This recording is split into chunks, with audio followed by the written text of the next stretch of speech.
Hello everyone, स्वागत है आप सभी का हमारे यूट्यूब चैनल में। इस वीडियो में हम कुछ ऐसे सवालों को हल करना सिखाएंगे जो संख्या पद्धति से संबंधित हैं और प्रायः प्रतियोगी परीक्षाओं में पूछे जाते हैं। तो ये देखिए, पहला सवाल हमारा है, वह छोटी से छोटी संख्या जिससे 33,275 में गुणा करने पर गुणनफल पूर्ण घन हो जाए। तो पूर्ण घन के लिए हम जानते हैं कि जो भी संख्या हो 3 3 के जोड़े में होनी चाहिए।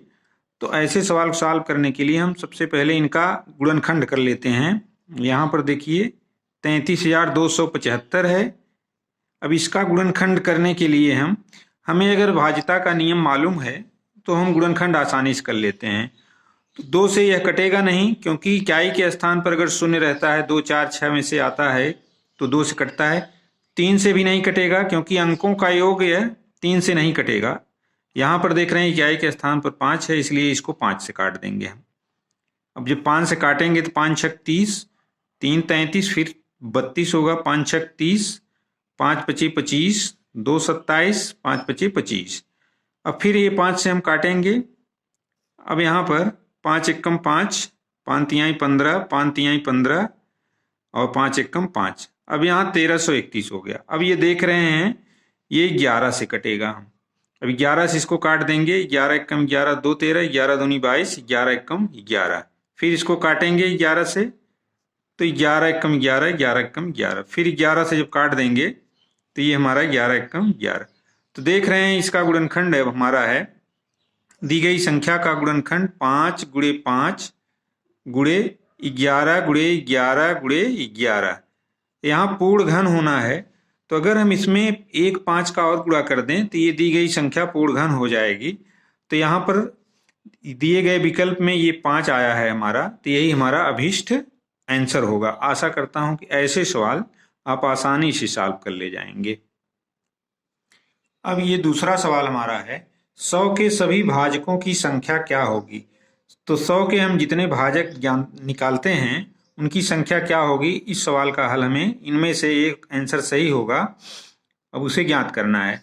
तो हम 100 का जब हम अभाज्य गुणनखंड करते हैं 100 का, तो ये हमारा इस तरीके से आ जाता है, 2 की घात 2 गुणे 5 की घात 2, यानी 2 गुणे 2 गुणे 5 गुणे 5 गुणे, यानी 2 का गुणा 2 बार और 5 का गुणा 2 बार, यही इसका अभाज्य गुणनखंड आता है। अब इनकी संख्या, भाजकों की संख्या ज्ञात करने के लिए यहाँ पर जो इसका घात दिया गया है 2, अब 2 में 1 जोड़ देंगे तो ये हमारा 3 हो जाएगा। इसमें भी 5 की घात में 1 जोड़ देंगे तो ये भी हमारा 3 हो जाएगा। तो इस तरीके से अब इन दोनों का गुणा कर लेंगे तो 3 तिहाई 9, तो यही हमारा इनके भाजकों की संख्या होगी। तो अब इनमें से हम एक विकल्प 9 हमारा सही है। तो इस तरीके के जो भी सवाल दिए जाएं हम उनका अभाज्य गुणनखंड कर लेंगे। इसके बाद जो घात दी रही होती है उसमें 1 जोड़ करके उनका परस्पर गुणा कर देंगे, जितना आएगा वही हमारा आंसर हो जाएगा। तो आशा करता हूं कि ये भी सवाल आपकी समझ में आ गया होगा। अब इसी तरीके के सवाल में समभाजकों की संख्या और विषम भाजकों की संख्या भी पूछता है।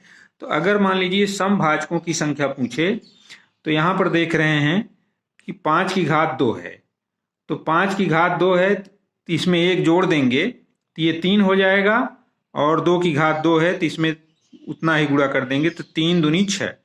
तो यहाँ समभाजकों की संख्या हो जाएगी 6।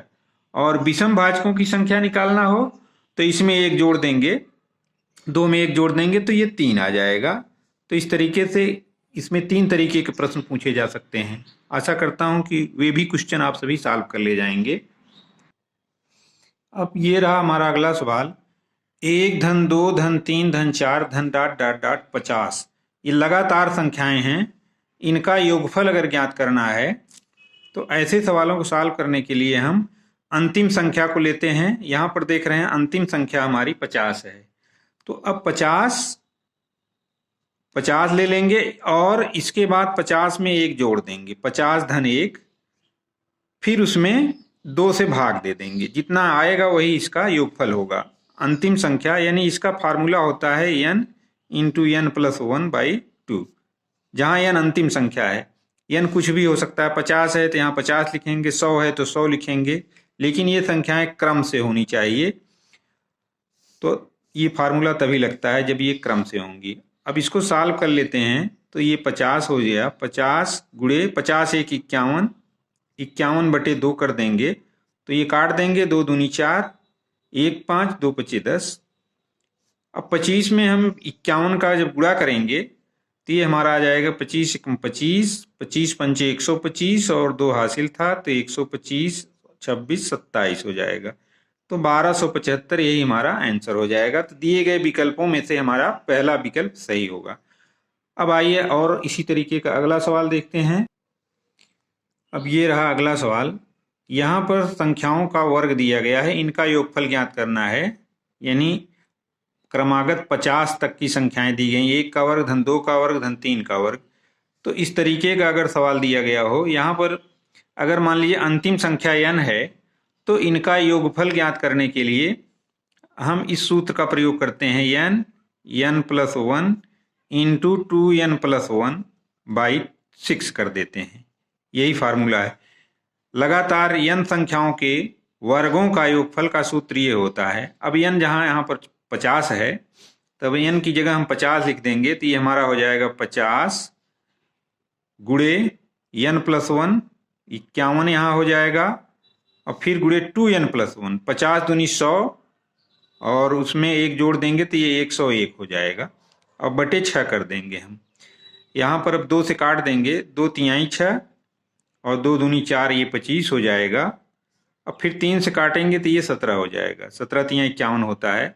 अब जब हम इनका परस्पर गुणा कर लेंगे यानी 25 गुणे 17 गुणे 101, जब इनका गुणा करेंगे तो ये हमारा आ जाएगा 42,925 आ जाएगा, 42,925। तो अब यहाँ देख रहे हैं कि इन 3 विकल्पों में से हमारा दूसरा विकल्प इससे मेल खा रहा है तो यही हमारा आंसर होगा। तो अगर कोई भी संख्या लगातार वर्ग के रूप में दी गई है तो हम इस सूत्र का प्रयोग करके उसका मान निकाल सकते हैं। ध्यान देना है कि ये संख्याएं लगातार हों, 1 का वर्ग धन 2 का वर्ग धन 3 का वर्ग, इस तरीके से हो तभी यह फार्मूला लगाना है, अन्यथा इसको मत लगाइएगा। अब आइए हम अगला सवाल देखते हैं। अब ये रहा हमारा अगला सवाल। 1 की घात 3 धन 2 की घात 3 धन 3 की घात 3 धन ... धन 50 की घात 3। तो लगातार अगर संख्याएं हैं तो उनके घनों का योग, इसका सूत्र होता है n इंटू n + 1 बाई 2, इसका होल स्क्वायर कर देते हैं। यही इसका फार्मूला होता है। लगातार अगर संख्याएं दी गई हैं उनके घनों का योग, जैसे लगातार संख्याओं के का योगफल का जो सूत्र होता है उसी का वर्ग कर देते हैं तो ये मालूम हो जाता है। तब हम यहाँ देख रहे हैं 50 तक की संख्याओं का योग हमने निकाला था, वो हमारा 1275 आया था। तीसरे सवाल में हमने इनका मान निकाला था n + 1 बाई 2, ये 1275 आया था हमारा, 1275। अब हम इसका वर्ग जब कर देंगे, इसका वर्ग जब कर देंगे तो जो आएगा वही हमारा आंसर होगा। तो अब इसका वर्ग जब हम करेंगे तो ये हमारा आ जाएगा 15, 25, 625, यानी इकाई दहाई सैकड़ा हजार 10,000 लाख 10 लाख, 15,25,625। अब इन विकल्पों में से देख रहे हैं पहला विकल्प हमारा इससे मेल खा रहा है, तो अर्थात 50 तक की संख्याओं के घनों का योग इतना होगा। उसके लिए हम क्या है, जो भी संख्या हो, अगर 50 से 60, 70, 80 है तो यहाँ पर हम n की जगह मान लीजिए 80 है तो 80, 80 धन 1/2 करके इसका स्क्वायर कर देंगे तो आंसर आ जाएगा। आशा करता हूँ कि ऐसे सवाल भी अगर आ जाएंगे तो आप सभी सॉल्व कर ले जाएंगे इस सूत्र की सहायता से। ये हमारा अगला और अंतिम सवाल है।